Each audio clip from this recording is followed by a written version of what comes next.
जानकारी हमारे सामने आई, इंदौर में जो दूषित पेयजल से मौतें हुई, उन मामलों में वाटर सैंपल्स और प्रभावित नागरिकों के स्टूल सैंपल की कल्चर जांच हुई या नहीं। बहुत महत्वपूर्ण सवाल है। अगले सवाल से आपको मालूम पड़ेगा कि ये क्यों पूछ रहा हूं। अगर जांच कराई गई तो हैजा का बैक्टीरिया क्या उसमें मिला या नहीं, ये बहुत चौंकाने वाली बात है।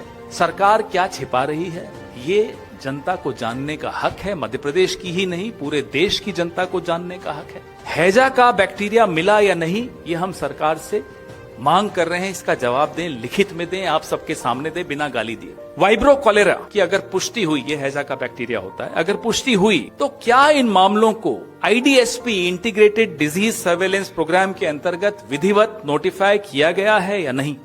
क्योंकि भारत में हैजा एक नोटिफाइबल डिजीज है। क्या इसकी नोटिफिकेशन हुई है या नहीं, ये हमारा तीसरा सवाल है। हमारा चौथा सवाल है, क्या हैजा से संबंधित मामलों, मौतों की सूचना राज्य सरकार द्वारा केंद्र सरकार को, ministry of health family welfare को दी गई या नहीं दी गई?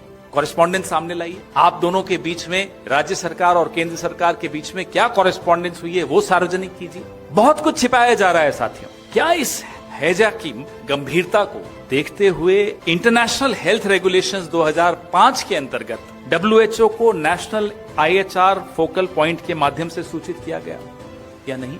और किया गया तो वो कॉरेस्पॉन्डेंस भी आप सार्वजनिक कीजिए। ये बहुत मौलिक सवाल हैं, बहुत महत्वपूर्ण सवाल हैं।